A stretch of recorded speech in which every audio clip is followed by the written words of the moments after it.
매일 성경 묵상을 돕는 해설 가이드입니다. 안녕하세요. 묵상 코치입니다. 함께 읽고 나눌 말씀은 요한복음 19장 31절에서 42절까지 말씀입니다. 오늘 본문에서 군병들이 예수님의 다리를 꺾지 않으므로 성경의 말씀이 이루어집니다.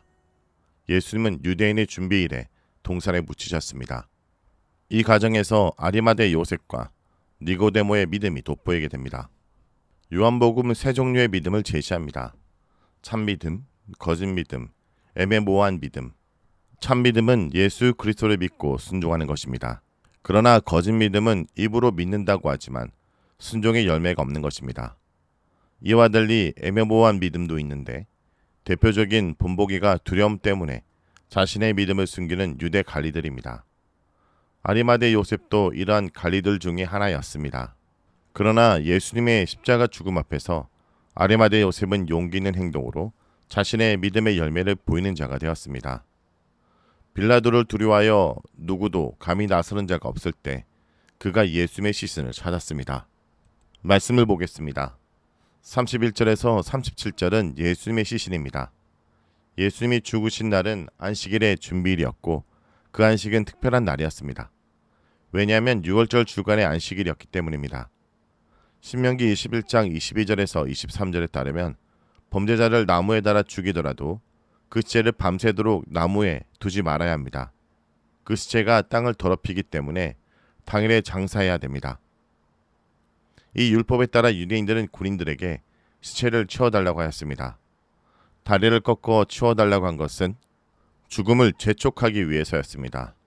이런 이유로 예수님의 양옆의 사람들은 다리를 꺾었으나 예수님의 다리는 꺾지 않았습니다. 예수님은 이미 죽으셨기 때문입니다. 그 대신 한 군인이 예수님의 옆구리를 찔렀고 물과 피가 거기서 나왔습니다. 이 모든 것을 저자가 생생하게 기록한 것은 예수님의 죽음이 역사적 사실이라는 것을 밝히기 위해서였습니다. 또한 요한복음이 예수님의 성육신과 십자가 죽음을 분명히 밝힌 것은 당시 교회 안에 들어온 잘못된 가르침에 대한 대응의 성격도 있었을 것입니다. 요한 1서에 따르면 당시 교회 안에는 예수님의 육체로 오신 것을 부인하는 이단 사상이 있었습니다. 이러한 가연주의 이단들의 조직적 운동은 2세기 이후에 일어났더라 하더라도 초기 형태의 가르침이 요한복음을 기록할 당시에도 존재했던 것 같습니다. 그리하여 요한 1서는 이들을 적그리스도라 하였고 요한복음은 예수님의 성육신 그리고 사람으로서의 그의 실제적 죽음을 강조합니다. 예수님의 죽음에 대한 요한복음의 묘사는 또한 성경의 성취를 나타내려는 의도도 가지고 있습니다. 군인들이 예수님의 죽음을 확인한 후 그의 다리를 꺾지 않은 것은 성경을 성취하기 위한 것이었습니다. 6월절 규례는 어린 양의 사체를 뼈를 꺾지 않도록 명령하였습니다. 또한 시편에 따르면 고난받는 의인의 뼈가 하나님으로부터 보호하심을 받습니다. 따라서 예수님의 다리가 꺾이지 않은 것은 이러한 말씀을 성취하기 위한 것이었습니다. 이를 통해 예수님이 6월절 양으로 죽으셨다는 것을 나타내며 그의 죽음은 의인의 죽음이라는 것을 보여줍니다. 한 군인이 예수님의 옆구리를 찌르는 것도 성경을 성취하기 위한 것이었습니다. 스가랴 12장 10절에 따르면 하나님은 이스라엘에게 은총과 강구의 영을 부어주실 것입니다. 그들은 전에 불순종했던 것을 기억하고 그들이 찌르던 하나님을 바라보며 애통할 것입니다. 랍비 문헌들이 이것을 메시아적으로 해석하여 이스라엘의 반역이 하나님이 보내신 자인 메시아를 찌르는 것으로 나타납니다. 요한복음의 이 본문을 로마 군인들이 예수님을 찌르는 것과 연결시킵니다. 그렇다면 37절의 그들은 오직 로마 군인들만 가리키는 것일까요? 아마도 예수님을 죽음으로 몰고 간 유대인들을 포함할 것입니다. 더 넓게 이야기하면 예수님을 죽게 한 모든 죄인을 가리킬 수 있습니다. 요한계시록에 의하면 예수님을 찌른 자들이 그를 보며 애통할 것입니다. 따라서 이 구절은 예수님이 재림하실 때 죄인들이 애통하며 주님께 돌아오는 것을 말씀하고 있습니다. 그러나 예수님의 부활 때도 부분적으로 성취됩니다. 예수님의 부활하신 몸을 볼 증인들이 있다는 말씀입니다. 한편 예수님의 열구리에서 나온 피와 물의 상징적 의미에 대해서는 다양한 주장들이 있습니다. 이를 7장 37절에서 38절과 연결하여 성령을 상징한다 주장하는 학자들이 있습니다. 요한복음에서 예수님이 성전으로 묘사되고 있고 구약의 몇몇 구절은 성전에서 물이 나오는 종말론적 비전을 언급하고 있습니다. 그러나 배와 예수님의 옆구리는 헬라어가 다를 뿐 아니라 배는 오히려 4장 14절과 더 잘 연결된다는 반론도 있습니다. 따라서 분명한 것은 예수님의 옆구리에서 나오는 피와 물은 1차적으로는 그의 죽음의 역사적 신빙성을 더욱 강조합니다. 예수님은 실제 사람으로 태어나셔서 실제로 사람으로 죽으신 분입니다. 예수님의 죽음에 대한 생생한 묘사는 바로 이와 같은 점을 부각하는 데 있습니다. 35절이 말하는 증언은 위와 같은 해석을 지지합니다.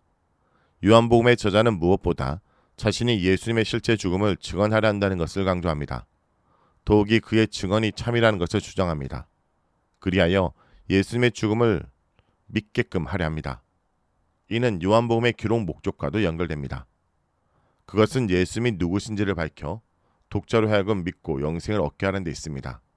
그리하여 저자는 마지막으로 이것이 참된 증언임을 힘주어 강조합니다.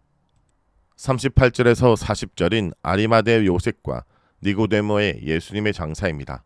아리마대 요셉은 예수님의 시신을 빌라도에게 요청해 가지고 갑니다. 그는 사내들인 공의의 회원이었습니다. 그는 두려움 때문에 비밀리에 예수님을 믿는 제자였습니다. 그런데 이제 담대하게 빌라도에게 나아가 예수님의 시신을 요구합니다. 이러한 그의 변화는 믿음의 발전을 보여줍니다. 불신에서 숨기는 믿음으로, 그리고 이제 숨기는 믿음에서 당당히 드러내는 믿음으로 발전합니다. 두려움 때문에 믿음을 숨기는 모습은 유대 관리들에게도 이미 나타났습니다. 그들은 하나님의 영광보다 사람의 영광을 더 사랑하는 사람들이었습니다. 그러나 아리마대 요셉은 마침내 하나님의 영광을 사랑하는 모습으로 나타납니다. 같은 공의의 회원인 니고데모도 몰력과 침량을 가지고 나왔습니다. 100리트라라는 무게는 거의 30kg에 가깝습니다. 이런 많은 양의 향수는 주로 장례식 때 사용하곤 했습니다. 니고데모는 요한복음에서 3번 등장합니다. 3장에서 니고데모는 예수님의 말씀을 전혀 이해하지 못합니다. 영생에 대해 무지한 자로 소개됩니다. 그러나 7장에서는 사내들인 공의에서 예수님을 교훈하는 니고데모의 모습을 볼 수 있습니다. 이제 니고데모는 공개적으로 예수님의 시신을 바르기 위해 향수를 가지고 옵니다. 무수하는 다른 제자들에 비해 로마의 반역자인 예수님을 위해 유대 지도자가 위협을 무릅쓰고 예수님의 무덤을 찾아간 것입니다. 이러한 니고데모의 행동은 독자들로 하여금 그의 내적인 변화를 짐작하게 합니다. 41절에서 42절은 예수님의 무덤입니다. 아리마대 요셉과 니고데모는 유대 장례 예식을 따라 예수님의 시신을 싸서 가까운 동산에 그 시신을 둡니다. 마태복음은 무덤 장소를 정확하게 언급하지 않습니다. 단지 아리마대 요셉이 예수님의 시신을 자기를 위한 새 무덤에 두었답니다. 무덤은 바위 속에 판 굴과 같은데 요셉은 무덤 입구를 큰 돌로 막았습니다. 마가복음과 마태복음과 누가복음도 비슷하게 예수님의 무덤을 설명합니다. 이에 반해 요한복음의 예수님 무덤 설명은 독특합니다. 예수님의 무덤을 동산으로 묘사한 것은 요한복음이 유일합니다. 요한복음은 예수님이 체포되신 곳도, 예수님이 죽어 묻히신 곳도, 예수님이 부활하신 곳도 동산이라 합니다. 그리하여 이것이 창세기의 에덴 동산과 연결되어 예수님의 십자가와 부활을 말미암는 새 창조를 암시한다는 주장도 있습니다. 성도 여러분, 오늘 우리가 본문에서 가장 주목해야 될 것은 아리마대 요셉과 니고데모의 모습입니다. 두 명의 비밀 제자가 이제 공개적인 제자가 되어 예수님의 시신을 세마포에 싸고 새 무덤에 모십니다. 제자들은 다 도망갔지만 가장 의외의 사람들이 예수님의 마지막 길을 지킵니다. 이것이 복음의 신비인 것입니다. 복음은 가장 소심한 사람을 가장 용감한 사람으로 만듭니다. 우리도 우리의 일터와 삶터에서 크리스천이라는 사실을 숨기고 싶어하는 사람들이 있을 것입니다. 그리고 세상의 잘못된 문화에 휩쓸리면서도 어쩔 수 없다라고 스스로를 위로하기도 합니다. 하지만 아리마대 요셉과 니고데모를 보기 원합니다. 그들은 예수님이 죽으셨을 때 오히려 당당해졌습니다. 예수님이 우리를 위해 모든 것을 버리셨다는 사실을 진짜로 깨달았기 때문입니다. 복음은 우리가 생각하는 것보다 훨씬 더 우리가 큰 죄라는 사실과 생각보다 더 큰 사랑을 받고 있다는 사실을 동시에 가르쳐줍니다. 여러분, 우리가 받은 사랑이 세상 어떤 시선보다 큽니다. 이제는 조금씩 우리가 예수님의 사람이라는 것을 우리 삶의 친절과 정직함으로 드러내길 원합니다. 말씀을 놓고 기도하겠습니다. 주님, 저희는 참 겁이 많습니다. 사람들에게 소외될까봐, 세상이 뒤처질까봐 우리의 믿음을 숨기고 살 때가 많았습니다. 주님을 사랑한다 말하면서도 정작 결정적인 순간에는 우리 유익을 위해 주님을 모른 척했습니다. 이런 저희를 용서해 주옵소서. 예수의 옆구리에서 흘러나온 피와 물이 우리 영혼의 갈증을 씻어주기를 원합니다. 뼈가 꺾이지 않으신 주님의 그 온전하신 순종이 부서지기 쉬운 우리의 마음을 단단하게 붙들어 주옵소서. 이제 어둠 속에 나와 빛의 자녀로 살길 결단합니다.